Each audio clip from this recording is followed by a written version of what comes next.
In this video, let us learn to solve this question. 2 and 5 is given. Find third proportion. In the last video, we saw the sum where we had to find the fourth proportion. Whereas over here, we are asked to find the third proportion. We know that proportion means two ratios are equal. So, we are asked to find the third proportion. So, let third proportion be x.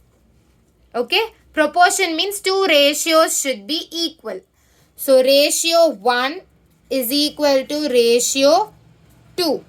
So, ratio 1 is the first two numbers given in the question. I have to write it in ratio form.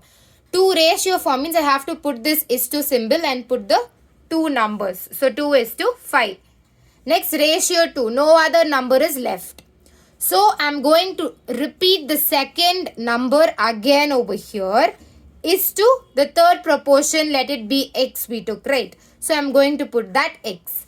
So, for finding the third proportion, you have to follow this method. Ratio 1 will be the two numbers given in the question. Ratio 2 will be the second number. You have to repeat it again and put is to the third proportion, which I have taken it as x in this question. So, when the ratio is in A is to B form, I can write it as A by B. So, 2 is to 5 is in the form of A is to B. So, I am writing it as 2 by 5.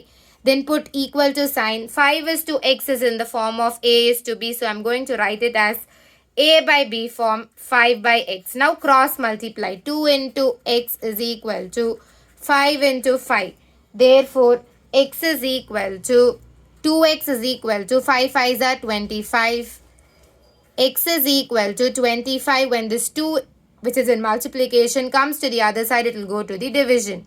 I can cancel these two in two tables, 1 time 2 time 0.5. Therefore, x is equal to 12.5. We assumed that the third proportion is x. Therefore, third proportion is equal to 12.5. So, this will be the answer for this question. So, finding the third proportion means the first two, you have to write it as first ratio, then equal to the second ratio. You have to write the second element again is to the third proportion which we have assumed, which is x. And I have to solve. For fourth proportion, it was different. We learned that in the previous video. So, therefore, the answer for this is 12.5. If you like this video, please like, subscribe and share it with your friends. Thank you.